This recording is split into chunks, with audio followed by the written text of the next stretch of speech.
اس میں میں کسی کو مورد الزام نہیں ٹھہراتا. اب آپ کو روکا تو گیا ہے کہ اب آپ بیانات نہ دیں یا پارٹی رہنماؤں کے خلاف بات نہ کریں، لیکن کیا ان لوگوں کے خلاف بھی بات کرنے سے آپ کو روکا گیا ہے جو پارٹی چھوڑ کے جا چکے ہیں؟ یعنی اب میں فواد چودھری کی آپ کو مثال دے دیتی ہوں، یا دیگر لوگ ہیں، ان کے خلاف بھی منع کیا ہے؟ نہیں، ایسی کوئی ہدایت نہیں ہے. جو مناسب بات ہوگی وہ کسی بھی انسان کے حوالے سے کی جا سکتی ہے. جی، جو لوگ پارٹی چھوڑ گئے اس پہ کوئی ہمیں ہدایت نہیں ہے کہ، اور کسی کے خلاف بولنے کا مجھے کوئی شوق نہیں ہے. ہمیشہ آپ دیکھ لیں ٹریک ریکارڈ کہ جب کوئی میرے خلاف بولا ہے تو میں نے جواب دیا ہے. یہ نہیں ہے کہ میں نے کسی کو افینڈ کیا ہے. اور آپ کے توسط سے میں یہ گزارش ضرور کروں گا سامعین کو اور پی ٹی آئی کے لوگوں کو کہ وہ یہ نظر ضرور رکھیں کہ اگر میں آئندہ کسی کے خلاف بولوں انپرووکڈ تو پھر میں ذمہ دار ہوں گا، لیکن اگر کوئی میرے خلاف بولتا ہے جواب تو آپ دیں گے؟ نہیں، جواب میں نہیں دیتا ہوں. اب تو ورکر میری جگہ پہ جواب دیتے ہیں، تو لہٰذا میں نے خاموشی میں ہی اپنی عافیت جانی ہے. صحیح. اچھا مروت صاحب یہ فرمائیے، سر کہا جا رہا ہے، جو زبان زد عام بات ہے وہ یہ ہے کہ فیض حمید کا تعلق بانی سے جوڑ کر، عمران خان صاحب سے جوڑ کر ان کی گرفتاری کا جواز بنایا جا رہا ہے. تو کل جب آپ کی ملاقات ہوئی تو تذکرہ ہوا اس حوالے سے، بات ہوئی، کیا صورتحال؟ دیکھیں، فیض حمید کا کل تو نہیں ہوا، لیکن اس سے پہلے آپ سمجھیں کہ وہ سر رائے وہ گفتگو ہوئی. جی، یہ جو بیانیہ بنایا جا رہا ہے، ابھی آپ نے سابق چیف جسٹس ثاقب نثار صاحب کی بھی بات کی. قوم کو یہ دیکھنا چاہیے کہ آئی ایس پی آر نے جب پریس ریلیز جاری کیا تو اس میں وجوہات بتائی کہ ان کو کیوں گرفتار کیا گیا. تو لہٰذا یہ جو مفادات کی جو جنگ تھی وہ اپریل 2023 سے شروع ہو چکی تھی. تو اس تناظر میں دیکھنے سے یہ بات واضح ہے کہ ایل ویل موجود تھی. دوسری بات یہ ہے کہ میں فیض حمید صاحب کے اور اس کے اندر عمران خان صاحب بھی استعمال ہو گئے. نہیں، عمران خان صاحب اگر استعمال ہوتے تو ایک چیز پوری قوم کو سمجھ آنی چاہیے، بلکہ میں نے یہ بات سنی ہے نون کے لوگوں کے منہ سے میڈیا پہ کہ جب آرمی چیف کی سمری گئی صدر کے پاس تو یہ کہا گیا کہ خان صاحب جو ریلی کرنے آ رہے ہیں اس کے پیچھے محرک یہ ہیں کہ اس ایلیویشن کو روک دیا جائے. اب اگر عارف علوی صاحب کو خان صاحب کہہ دیتے کہ یہ نہیں کرنا ہے، ریٹرن کر دو، تو اس وقت کے آرمی چیف تو اس چیز کے لیے دیکھ رہے تھے. اگر کوئی برائی کرنی ہوتی خان صاحب نے تو اس وقت کر سکتا تھا. کوئی بدنیتی پر مبنی، مطلب ہے کہ وہ 2 دن بھی اگر یہ ڈیلے ہو جاتی تو شاید کوئی اور نتائج ہوتے. خان صاحب نے کوئی ایسا فعل جو ہے موجودہ آرمی چیف کے خلاف نہیں اٹھایا کہ جس کے لیے یہ جواز گڑا جا سکے کہ یہ آرمی چیف. چلیں سر، اب بالکل آپ یہ بات کر سکتے ہیں، لیکن اس وقت کا جو سیاسی منظرنامہ تھا اور پی ٹی آئی جو کچھ اس وقت کر رہی تھی وہ بڑا ڈیفرنٹ تھا، کیونکہ صدر صاحب خود اس سمری کو لے کر گئے تھے عمران خان صاحب کے گھر زمان پارک، پھر وہاں سے واپس آئے تھے اور پھر اس کے بعد یہ سارے معاملات ہوئے تھے. خان صاحب روک سکتے تھے نا، خان صاحب کہہ سکتے تھے کہ نہ کرو.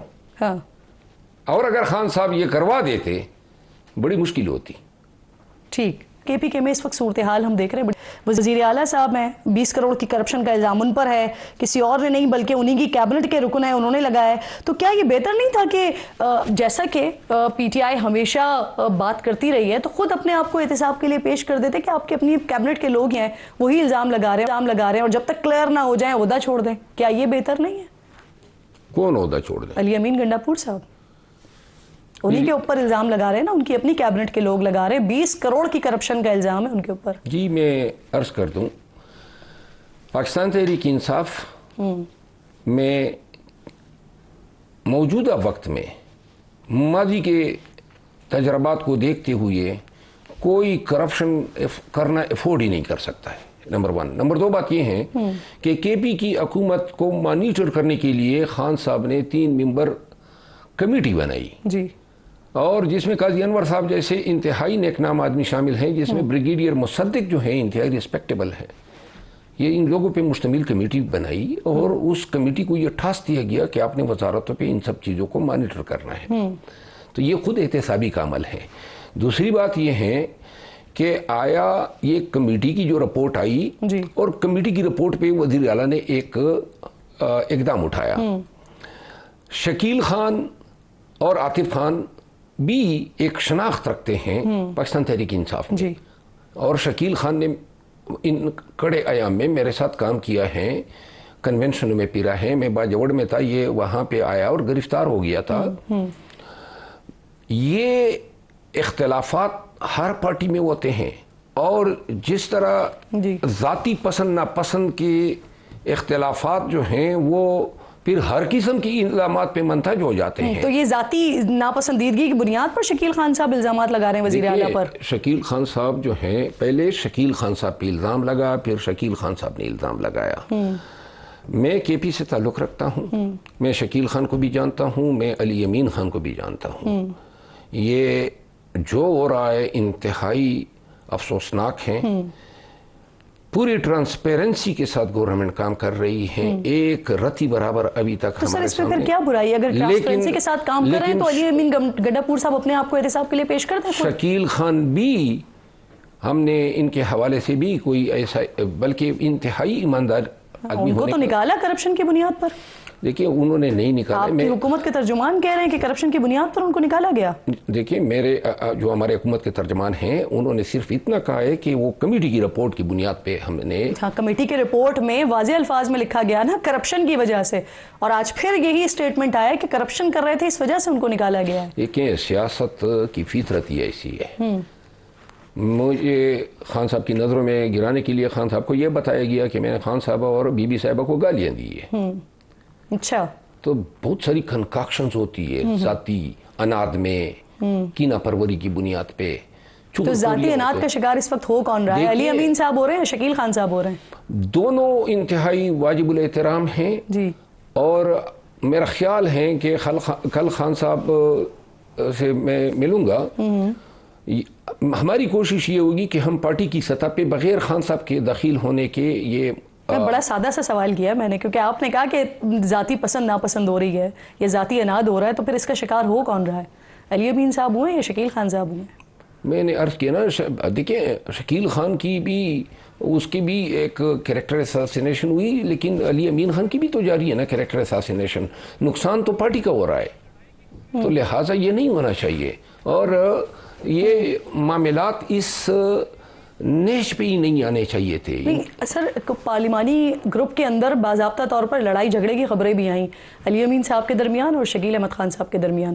تو یہ جو یہ ذاتی اناد کی وجہ سے ہی ان دونوں کا ہی ذاتی جھگڑا ہی تھا, اس کا مطلب؟ میں نے یہ تو نہیں کہا کہ ذاتی جھگڑا تھا. اختلافات ہوتے ہیں, ایک وزیر ہیں, ایک وزیر اعلیٰ ہے.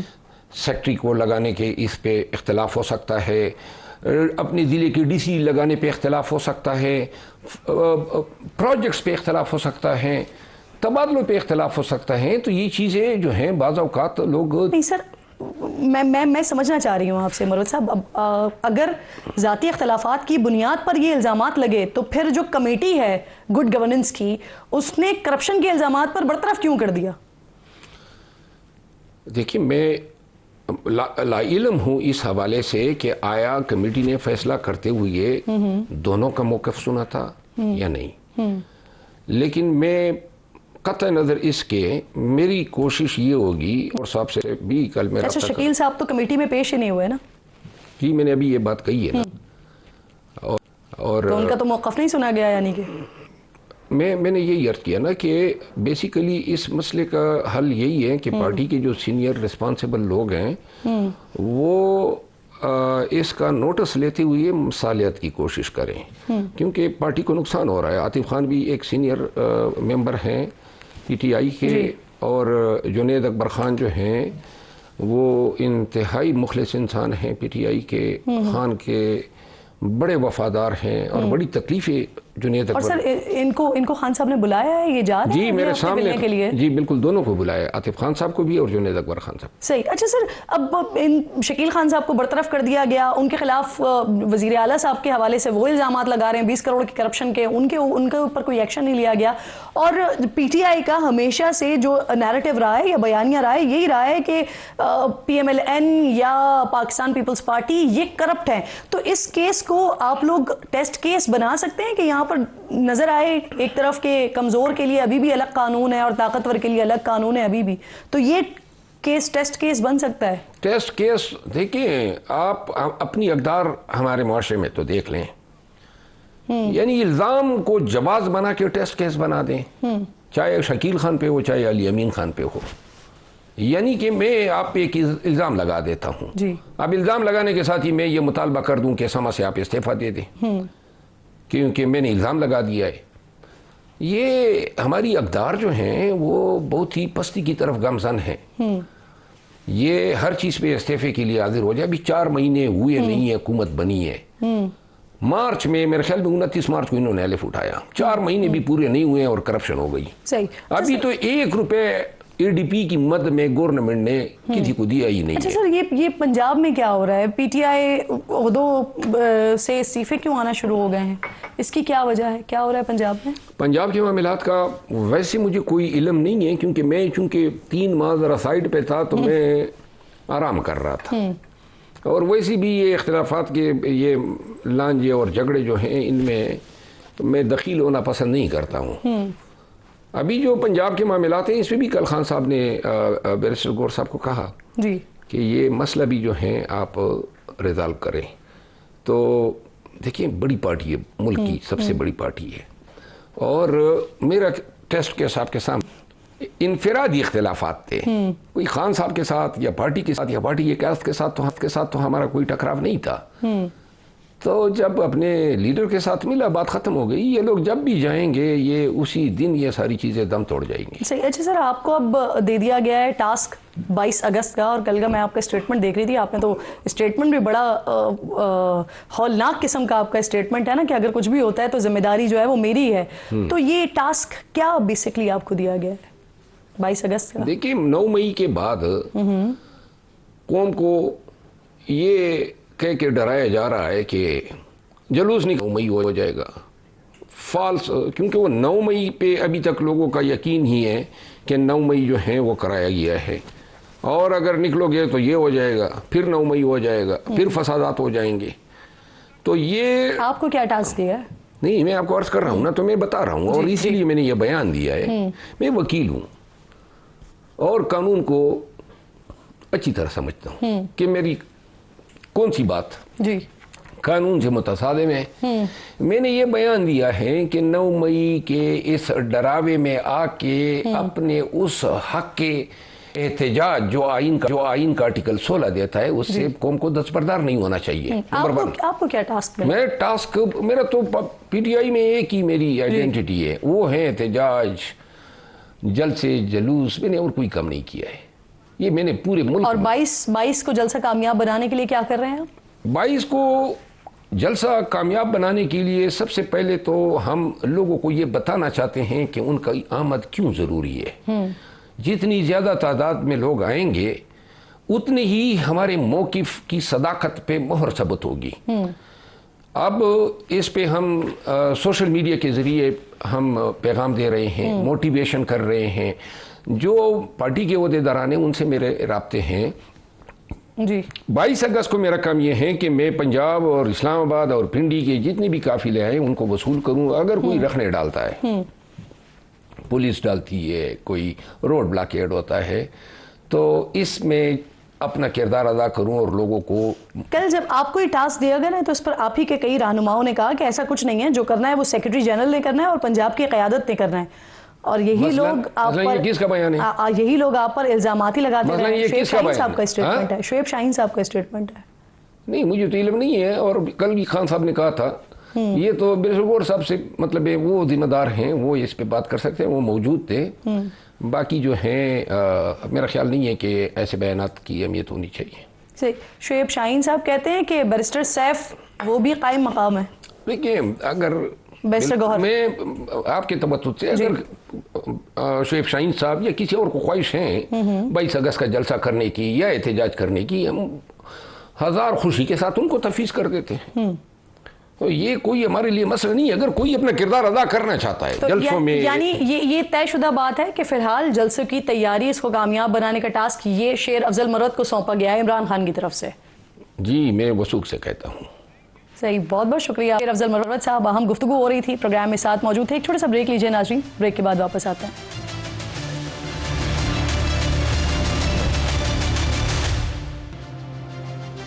پروگرام میں ایک بار پھر آپ کو خوش آمدید کہوں گی. اس وقت ایک اور میرے معزز مہمان سابق وفاقی وزیر ہیں، پاکستان مسلم لیگ نون کے سینئر رہنما خرم دستگیر صاحب جوائن کر چکے ہیں. بہت شکریہ. السلام علیکم خرم صاحب. سب سے پہلے ذرا یہ پنجاب کے حوالے سے بات کر لیتے ہیں. میاں صاحب نے اعلان کیا تھا 1 یونٹ سے لے کر 500 یونٹ تک کے جو صارفین ہیں ان کے لیے 14 روپے سے زائد کمی کا اعلان کیا، لیکن پھر اس کے بعد اس فیصلے پر یو ٹرن لیا گیا اور بتایا گیا کہ یہ ریلیف جو کمرشلز وغیرہ بھی چل رہے ہیں اس میں بتایا جا رہا ہے کہ 201 سے 500 یونٹس استعمال کرنے والوں کو ملے گا. اور کیونکہ 200 یونٹس تک تو جو صارفین ہیں وہ آلریڈی پروٹیکٹڈ ہیں تو اس لیے ان کو نہیں ملے گا یہ ریلیف. تو کیا یہ بات سر پہلے میاں صاحب کو بتائی نہیں گئی تھی یا ان کو غلط بریف کیا گیا تھا؟ کیا ہوا؟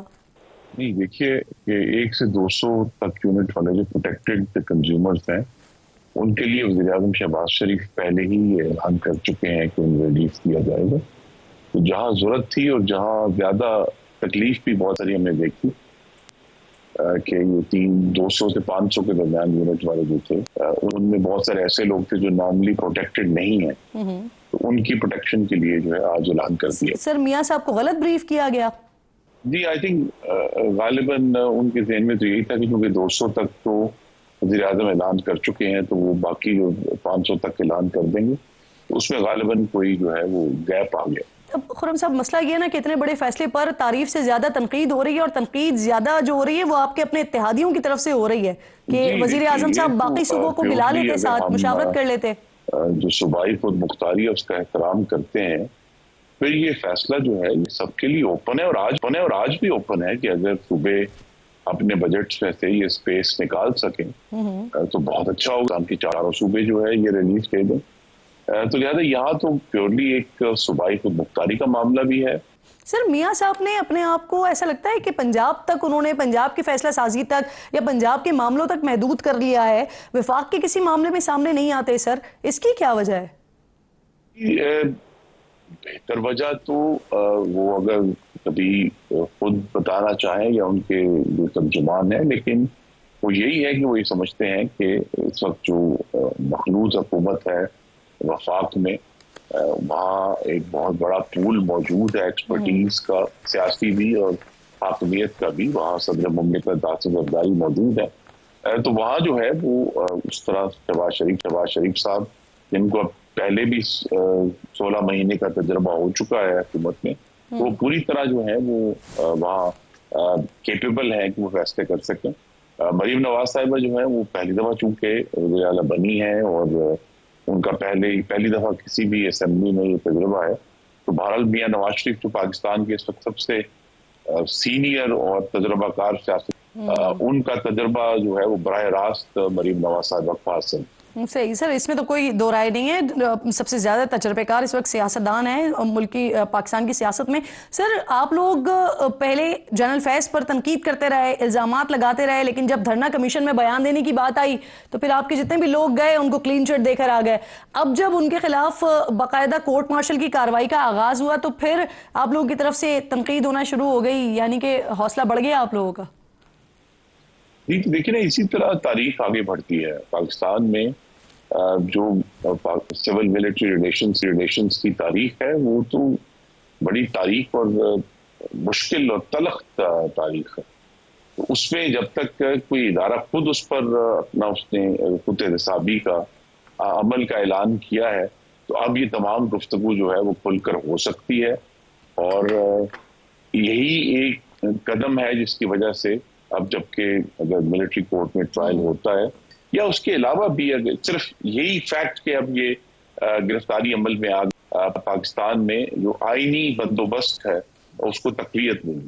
سر کیا حکومت کے لوگ جو ہیں وہ اب سابق چیف جسٹس کے خلاف بھی کارروائی کا ارادہ رکھتے ہیں، سوچتے ہیں؟ کیونکہ اب لیگی رہنما یہ دعویٰ کر رہے ہیں نا کہ فیض حمید کے نیٹ ورک کا سابق چیف جسٹس بھی حصہ تھے، حالانکہ کل میری ان سے بات ہوئی ہے تو وہ کہہ رہے ہیں کہ یہ حکومت کچھ نہیں بگاڑ سکتی ہے ان کا۔ جی میں اس میں شہباز شریف صاحب ان کی کابینہ مجھ سے زیادہ اس وقت جو حالات ہیں ان سے بہتر آگاہ ہیں، لیکن میری رائے ہمیشہ سے یہی رہی ہے کہ بجائے یہ کہ ہم اس سارے معاملے کو فوجداری کی نظر سے دیکھیں، یعنی ہم کسی عدالت میں جائیں اور کہیں جس کو سزا دینی ہے، اس کا بہتر طریقہ یہی ہے کہ پارلیمان کے ذریعے ایک کوئی ٹروتھ اینڈ ریکنسیلیشن کمیشن جو ہے وہ بنایا جائے، جس میں یہ سب لوگ ذمہ دار تھے، انہیں آ کر یہ دعوت دی جائے، اس کے اور بہت سارے طریقے ہیں قانونی کہ وہ آ کر اپنی جو ان کے بطور جب وہ ملک کے ذمہ دار تھے ان کے جو بھی ایکشنز ہیں اس کی ذمہ داری قبول کر سکیں۔ تو سزا دینے سے زیادہ مقصد یہ ہے کہ پاکستان کی جو آنے والی نسل ہے ان کے ذہن صاف ہوں کہ یہ پاکستان جو ہے وہ 2014 کے دھرنے پر وجود میں نہیں آیا تھا یا 2011 کے کسی ایک جلسے کی پیداوار نہیں ہے۔ پاکستان کے اندر بہت سنجیدہ اور سیریس ایشوز ہیں سول ملٹری ریلیشنز کے، ملٹری کے اور عدلیہ کے درمیان تعلقات کے، اور یہ آج کے نہیں ہیں، یہ 1953 سے جب مولوی تجمیز الدین کا کیس ہوا تھا اس وقت سے ایشوز جو ہے وہ پیدا ہوئے ہوئے۔ تو یہ تاریخ کو کا جو صفحہ ہے اس کا درست چہرہ اور اس کی صفائی سامنے رکھنے کے لیے عدالت کا راستہ اپنایا جائے کہ جس سزا دینی ہے، ایک ٹروتھ اینڈ ریکنسیلیشن کمیشن میری نظر میں ایک بہتر طریقہ ہو۔ سر ہم ایک پیج کی بات کرتے رہے، ایک پیج ہمیشہ سنتے رہے، اور پچھلے دور حکومت میں تو ایک پیج کی بہت ہی زیادہ بات ہوئی۔ اب یہ بتائیے کہ مسلم لیگ نون کا ایک پیج اور پی ٹی آئی کا ایک پیج، اس میں فرق ہے سر؟ جی اس پہ تو ہر بہت اب اختلاف کی بات ہو سکتی ہے۔ میں صرف یہ کہوں گا کہ لیگ میں پی ٹی آئی کے مقابلے میں زیادہ اہل لوگ آج بھی کابینہ کا حصہ ہیں، جو ملک ان کا نہ صرف تجربہ ہے بلکہ جو درست طور پہ ملک کو آگے لے کر جانا چاہتے ہیں۔ سب سے بڑی مثال خود شہباز شریف کی ہے۔ ان پر بہت ساری گفتگو لوگ کرتے ہیں، لیکن حقیقت یہی ہے کہ ان کی انت تک محنت اور ملک کے ساتھ ان کی جو کمٹمنٹ ہے اس میں کوئی شک نہیں، اور وہ اس کو ڈیلیور کرنے کی صلاحیت بھی رکھتے ہیں۔ اب جبکہ ان کے پاس وقت ہے، پہلے تو ایک 16 مہینے کا بہت محدود ٹائم سپین تھا، اب جبکہ وہ ان کے پاس وقت ہے تو مجھے یقین ہے کہ ان کے اندر خود بھی اور ان کے جو کالیگز ہیں ان میں وہ صلاحیت موجود ہے کہ وہ ملک کو ڈیلیور کر کے دکھائیں۔ تو اصل ایشو تو یہی ہے کہ کیا پاکستان کے عوام کو ہم اس گڑھے سے نکال سکتے ہیں جس میں اس تجربہ عمرانی کے نتیجے میں یہ گر گیا تھا۔ اب آج بھی ہم سب لوگ پریشان ہیں مہنگائی سے اور بجلی کے بلوں سے۔ ابھی حقیقت یہ ہے کہ پچھلے سال کی جو 38% مہنگائی مئی میں ہوئی تھی اب اسے 1/3 رہ گئی، اب 11% آئی ہے جولائی کی جو مہنگائی ہے۔ تو لہٰذا بہت ایک بہتری کا عمل ہو رہا ہے، اور جو اصل چیلنج ہے وہ یہ ہے کتنی جلدی پاکستان کے عوام کو محسوس ہونا آن دا گراؤنڈ۔ سر یہ بہتری آنے کے لیے ایک 14 اگست پر اعلان بھی ہونا تھا، وہ اسٹیفن ڈریکن منصوبے کے حوالے سے، معاشی بہتری کے حوالے سے، وہ کیوں نہیں ہو سکا پھر اب تک؟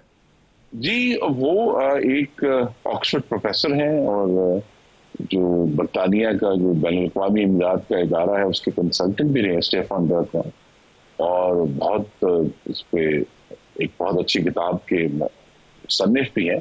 لیکن پاکستان کے حوالے سے جو توقع تھی کہ وہ پاکستان کے معروضی حالات کے مطابق کوئی پلان ہمیں پرووائڈ کر سکیں گے، جو کم از کم ہم تک جو پلان پہنچا ہے وہ تو اس میں بہت ساری اچھی باتیں، ہم سب یہ چاہتے ہیں مہنگائی کم ہو، ہم سب یہ چاہتے ہیں کہ ڈیفیسٹ کم ہو، لیکن جو اسپیسیفکس تھے، جو مخصوص پالیسی اناؤنس کرنی تھی، اس میں کچھ کمی ہے جو خلا اب انشاءاللہ اسحاق ڈار صاحب پورا کریں گے۔ تو انہوں نے ایک اچھی پروپوزلز دی ہیں، انہوں نے کچھ اچھی تشخیص بھی کی ہے کہ کہاں کہاں کام کرنے کی ضرورت ہے، لیکن فوری طور پر جس طرح میں کہوں گا کہ ابھی جو ضرورت ہے کہ پاکستان کی اکانومی کو ایک جمپ سٹارٹ کرنا ہے، وہ اس پلان کا حصہ نہیں تھا۔ خرم صاحب مسلسل بات ہوتی رہی کہ خان صاحب کی سہولت کاری ہو رہی ہے، تو کیا اس سہولت کاری کا مکمل طور پر سر کچل دیا گیا ہے، کلا کما ہو گیا ہے اس کا؟ جی یہ تو آج کے جو ارباب اقتدار ہیں جو حکومتوں میں اس وقت ذمہ داریاں سنبھالیں وہ بہتر بتا سکتے ہیں. میری نظر میں ابھی یہ اتنا آسان نہیں، کیونکہ اس تجربہ عمرانی کے نتیجے میں اس قسم کی انجینئرنگ کی گئی تھی، اس نے پاکستان کے تمام اداروں کو آپس میں تقسیم کر دیا کہ انٹرنل ڈویژن، چاہے وہ عدلیہ ہے، چاہے وہ بیوروکریسی ہے، چاہے وہ افواج پاکستان ہے. اور اتنی جلدی یہ جو دراڑ ہے یہ پارٹی نہیں جائے گی، اتنی جلدی یہ کریک سیل نہیں ہوں گے، اس میں وقت لگے گا. لیکن ہم نے اس کا آغاز کر دیا ہے، اور خاص طور پہ اتنا اب افواج پاکستان نے اپنی خود احتسابی کا اعلان کر کے انہوں نے آگے قدم بڑھایا ہے کہ وہ اس معاملے کو کنفرنٹ کرنے کے لیے تیار ہے. تو ہمیں ایک بہرحال امید ضرور بندی ہے کہ آنے والے سالوں میں جو وعدہ ہے آئین کے پہلے صفحے میں کہ پاکستان کا اقتدار اعلیٰ عوام کے منتخب نمائندوں کے ہاتھ میں ہوگا. اگر ہم اس کے قریب نہیں لیکن ہم نے اس کی سمت سفر ضرور شروع کرنا. خرم صاحب آخر میں ذرا انٹرنیٹ کے حوالے سے بھی بات کرنا چاہوں گی. سر یہ بڑا ایک تکلیف دہ موضوع ہو گیا ہے پورے پاکستان کے لیے، کیونکہ فری لانسرز ان کا بہت زیادہ اس پر نقصان ہو رہا ہے. یہ انٹرنیٹ پر فائر وال کی انسٹالیشن کا معاملہ، پھر اس کے بعد ریگولیشن یا ریگولیٹ کرنے کے نام پر انٹرنیٹ متاثر ہو رہا ہے، آن لائن کام کرنے والوں کا بزنس متاثر ہو رہا ہے. سر کیا کہیں گے اس پر آپ؟ جی پہلے تو میں بھی ان میں شامل ہوں، اور یہ دلچسپ بات ہے کہ جب تک ہمیں یہ سہولت حاصل تھی ہم نے کبھی حکومت پاکستان کا شکریہ ادا نہیں کیا تھا.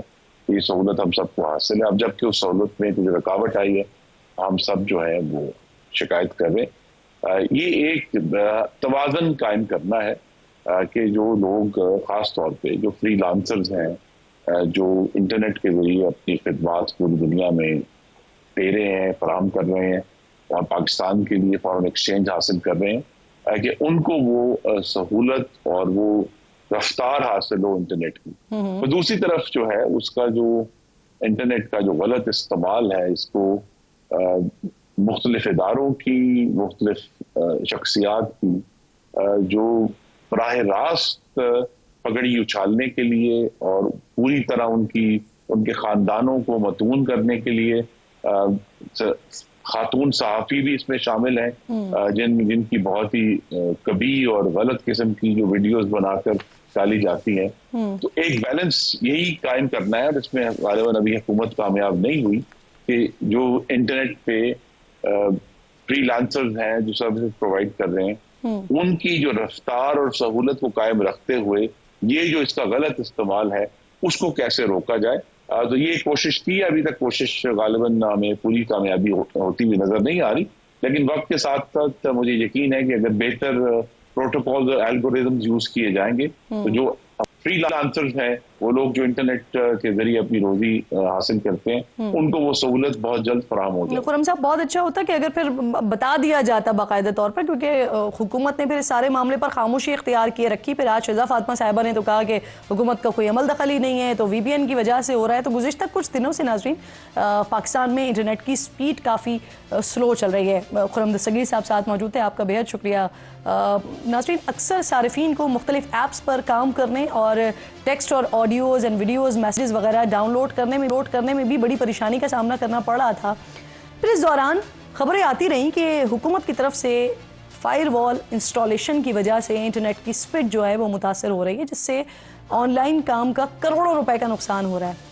اس معاملے پر آج وزیر مملکت برائے آئی ٹی شہزاد خواجہ نے حکومتی رد عمل دیتے ہوئے بتایا ہے کہ حکومت کا انٹرنیٹ کی سپیڈ کم ہونے سے کوئی لینا دینا ہی نہیں ہے. ساتھ انٹرنیٹ کی جو سپیڈ کم ہو رہی ہے نا، اس کی ایک بڑی دلچسپ سی ٹیکنیکل وجہ بتائی ہے، حیران کن بھی ہے. پہلے سنیے پھر ایکسپرٹ سے پوچھتے ہیں کہ ان کی رائے کتنی ماہرانہ تھی. انٹرنیٹ کو نہ کسی بھی سرکاری طور پہ بند کیا گیا اور نہ ہی انٹرنیٹ کو کسی بھی لیول پہ سلو ڈاؤن کرایا گیا. کچھ ایپس کی چند سروسز، کیونکہ وہ ڈاؤن لوڈنگ وہاں پہ نہیں ہو رہی تھی ان سروسز کی، بہت زیادہ پاپولیشن آبادی جو ہے پاکستان کی اس نے وی پی اینز پہ آپریٹ کرنا شروع کیا. جب آپ وی پی این پہ آپریٹ کرتے ہیں تو پورے لائیو انٹرنیٹ پہ ایک پریشر پڑتا ہے اور جنرلی انٹرنیٹ آپ سلو ڈاؤن دیکھتے ہیں. آپ دیکھیں گے کہ جب آپ اپنے فون پہ وی پی این آن کرتے ہیں تو فون خود بخود سلو ہو جاتا ہے. تو اس کی وجہ سے جو انٹرنیٹ پہ ایک پریشر پڑا وہ ایک نیچرل ٹریفک کا پریشر تھا، جس کی وجہ سے ہم نے ایک دو دن انٹرنیٹ کی رفتار میں سلو ڈاؤن دیکھی. وزیر مملکت برائے آئی ٹی کہتی ہیں کہ وی پی این کے زیادہ استعمال سے انٹرنیٹ کی سپیڈ جو ہے وہ کم ہو گئی تھی، لیکن ان کا یہ موقف جو ہے نا وہ ایکسپرٹ بائی نہیں کر رہے ہیں، اس لیے سوشل میڈیا پر اس وقت انہیں شدید تنقید کا سامنا کرنا پڑ رہا ہے۔ ایکسپرٹ اس پر کیا کہتے ہیں، ذرا سنیے ان کی رائے۔ اگر آپ کوئی چیز پہلی دفعہ ایکسس کر رہے ہیں، کوئی نئی ویڈیو آتی ہے، پہلی دفعہ ایکسس ہوتی ہے، تو وہ کیشے سے نہیں آ رہی ہوتی، وہ بہرحال انٹرنیٹ سے ہی آ رہی ہوتی ہے، اور کوئی ایسا کمپیلنگ ایونٹ نہیں ہوا جس میں ہم یہ کہہ لیں کہ یہ ایک ایسا کمپیلنگ ایونٹ تھا جس کی وجہ سے سب لوگوں نے ایک ہی دفعہ وی پی این آن کر لیا، اور پھر سی ڈی اینس جو ہے وہ کیونکہ اس طرف سے ٹریفک نہیں آ رہی تھی اس لیے پورا انٹرنیٹ سلو ہو گیا۔ فری لانسرز کے لیے تو ویسے ہی سی ڈی این نہیں ہے، مطلب فری لانسرز تو ویسے ہی سی ڈی این کو یوز نہیں کر رہے ہوتے، اور نارملی یہ بھی ہو رہا تھا جب انٹرنیٹ سلو ہوا تھا تو یہ ہو رہا تھا کہ وی پی این جب لگ رہا تھا تو انٹرنیٹ یا چیزیں پھر بھی ڈاؤن لوڈ ہو رہی تھی اور وی پی این کے بغیر نہیں ڈاؤن لوڈ ہو رہی تھی۔ تو میرا خیال ہے کہ یہ جو کہا جا رہا ہے تھوڑا سا ٹیکنیکلی ان ایکوریٹ ہے۔ فائر وال بھی انسٹال ہوگا، آپ کا جو فلٹریشن سسٹم ہے، مانیٹرنگ سسٹم انٹرنیٹ کا وہ بھی انسٹال ہوگا، تو اس میں جو ڈیپ پیکٹ انسپیکشن کی ٹیکنالوجی استعمال کی جاتی ہے اس کا بھی انٹرنیٹ کی اسپیڈ پہ اثر تو پڑے گا۔ شاید اسی لیے بڑے بوڑھے کہہ گئے ہیں کہ جس کا کام اسی کو ساجے۔ پروگرام میں آگے بڑھتے ہیں ناظرین، افغان طالبان کے حوالے سے بات کرتے ہیں۔ ان کے امیر ملا ہیبت اللہ کی جانب سے جاری فرمان میں کہا گیا ہے کہ تمام سرکاری ملازمین 5 وقت کی نماز مسجد میں جا کر باجماعت ادا کریں، جس کسی نے باجماعت ادا نہ کی نماز اس کو سزا دی جائے گی۔ طالبان کے ترجمان ذبیح اللہ مجاہد کے مطابق باجماعت نماز ادا نہ کرنے والوں کو ابتدا میں نصیحت کی جائے گی، اگر اس کے باوجود سرکاری ملازمین نے خلاف ورزی کی تو پھر ان کا تبادلہ، عہدے کی تنزلی یا پھر تنخواہوں سے کٹوتی کی جائے گی۔ طالبان حکومت کی جانب سے عوامی سطح پر یہ اٹھایا گیا پہلا قدم نہیں ہے۔ طالبان کی جانب سے افغانستان کا کنٹرول سنبھالتے ہی سب سے پہلی جو پابندی تھی وہ لڑکیوں کے تعلیم حاصل کرنے پر تھی، ان کے کھیلوں پر پابندی تھی، پردے کو لازمی قرار دے دیا گیا تھا، مردوں کو داڑھیاں نہ کٹوانے اور مغربی ہیئر سٹائل نہ بنوانے کا حکم دے دیا گیا تھا، موسیقی کو گناہ قرار دیتے ہوئے ملک بھر میں بین کر دیا گیا تھا، کپڑوں کی دکانوں پر رکھے ہوئے ماڈلز کے سر قلم کرنے یا پھر ڈھانپنے کی ہدایات جاری کی گئی تھی۔ اقوام متحدہ کی رپورٹ کے مطابق طالبان حکومت کی جانب سے اخلاقی پولیس کا محکمہ قائم کیا گیا ہے جو افغانستان میں مذہبی قوانین کو سختی سے نافذ کر رہی ہے۔ اس کے پاس شہریوں کو ڈانٹنے، ان کو گرفتار کرنے، ان کو سزا دینے تک کا اختیار حاصل ہے۔ افغانستان میں ناظرین خواتین بغیر محرم کے گھروں سے باہر نہیں نکل سکتی، پارکس نہیں جا سکتی، ملازمتیں نہیں کر سکتی، یہاں تک کہ جو خواتین اپنے کاروبار چلا رہی ہیں انہیں بھی بند کر دیا گیا تھا۔ یہ تمام فیصلے ایسے وقت میں لیے گئے ہیں جب امریکہ اور مغربی ممالک اور انسانی حقوق کی تنظیموں کی جانب سے افغان حکام پر مسلسل اس بات پر زور دیا جا رہا ہے کہ وہ ایسے اقدامات سے گریز کریں، پابندیوں کا خاتمہ کریں۔ 90 کی دہائی میں بھی ایسے ہی فیصلوں کی وجہ سے طالبان حکومت کو پریشر کا سامنا کرنا پڑا تھا۔ جب 2021 میں طالبان نے کابل کا کنٹرول حاصل کیا تھا اور مغربی میڈیا نے یہ سوال ان کے سامنے رکھا تھا تو اس وقت طالبان کے سیاسی دفتر کے جو ترجمان تھے سہیل شاہین صاحب، وہ کہہ رہے تھے کہ 90 کی دہائی میں وہ نئے تھے، حکومت چلانے کا کوئی تجربہ ان کے پاس نہیں تھا، لیکن اب انہوں نے سیکھ لیا ہے۔ اگر 90 کی دہائی میں کچھ غلطیاں تھیں ہم انہیں نہیں دہرائیں گے۔ جہاں تک اسلامی قوانین کا تعلق ہے، یہ واضح ہے کہ افغانستان کے عوام اسلامی قوانین چاہتے ہیں۔ اگر ماضی میں لوگوں کے ساتھ برا رویہ روا رکھا گیا یا لوگوں کے ساتھ برا برتاؤ کیا گیا تو اس بار اس کی اجازت نہیں ہوگی۔ پروگرام کا وقت اپنے اختتام، انشاءاللہ جمعے کو ناظرین سے ملاقات ہوگی۔ اپنا اور اپنے ملک کا خاص خیال رکھیے اور فلسطین کو اپنی دعاؤں میں یاد رکھیے۔ اللہ نگہبان۔